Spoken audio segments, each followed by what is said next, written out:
আজকের গল্প প্রতিভার অপমৃত্যু। কলমে ও কণ্ঠে আমি সরোজকান্তি রায়।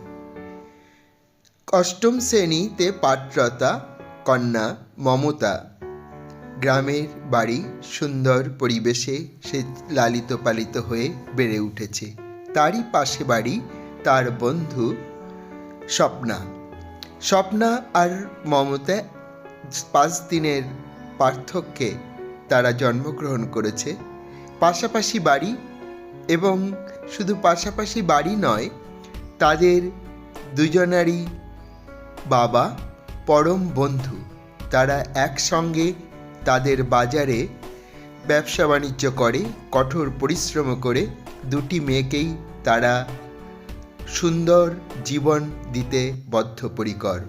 ফলে ছোটবেলা থেকেই তাদেরকে বিদ্যালয়ে পাঠান এবং দুজনেই মেধাবী, একজন প্রথম আরেকজন দ্বিতীয় হয়। বিদ্যালয়ে তাদের আচরণ এবং চালচলন সকলের চোখে পড়ার মতো, সকলে প্রশংসা করে। মমতাকে দেখে তার বাবা স্বপ্ন দেখে, একটিমাত্র সন্তান, সে একদিন ডাক্তার হবে, সে অনেক বড় হবে, তাকে নিয়ে তাদের খুব আশা। এইভাবে দিনের পর দিন পাশাপাশি দুই বান্ধবী বেড়ে উঠতে থাকে। প্রতিভার সমাহার মনে হয় যেন। গ্রামের সবার মুখ তারা উজ্জ্বল করবে, তারা প্রতিষ্ঠিত হবে, ডাক্তার হয়ে ফিরে আসবে, এই ভাবনা। কিন্তু সেই ভাবনায় হঠাৎ চির ধরে, দুই বান্ধবীর মধ্যে দূরত্ব বেড়ে যায়। মমতা আজ একা একই চলতে ভালোবাসে। সে স্বপ্নাকে সর্বদা এড়িয়ে চলে। স্বপ্না মনের দুঃখে একা একা চলাফেরা করে, আর মমতার ভাবান্তর তাকে ভাবায়। আজ ক্লাসেও তেমন পড়াশুনো পারে না বলে টিচাররা ভর্ৎসনা করে। ওর খুব দুঃখ হয়, ওকে নিয়ে ওর যত কম্পিটিশন ছিল। একদিন হঠাৎ স্কুলে যাওয়ার পথে দেখে একজনের মোটর সাইকেল এসে চাপছে।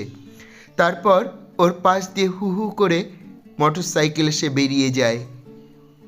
বেরিয়ে যাওয়া দেখে ওর মনের মধ্যে ভয় জমে।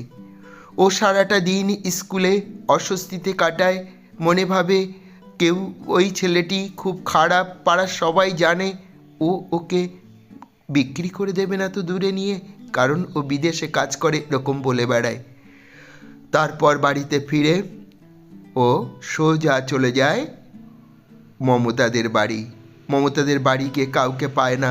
অনেক পর ওর ঠাম্মি বেরিয়ে আসে। ঠাম্মি কাঁদতে কাঁদতে আসে এবং সমস্ত ঘটনা বলে যে ও আজ পালিয়ে গেছে একটি ছেলের সঙ্গে। শুনে কান্নায় ভেঙে পড়ে। তখন স্বপ্না ভাবে, হায় রে, তোর সঙ্গেই তো আমার কম্পিটিশন ছিল।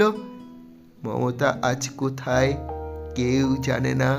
এইভাবে একটা প্রতিভা শেষ হয়ে গেল।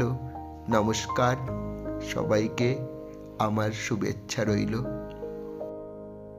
আবার দেখা হবে পরবর্তী ভিডিওয়।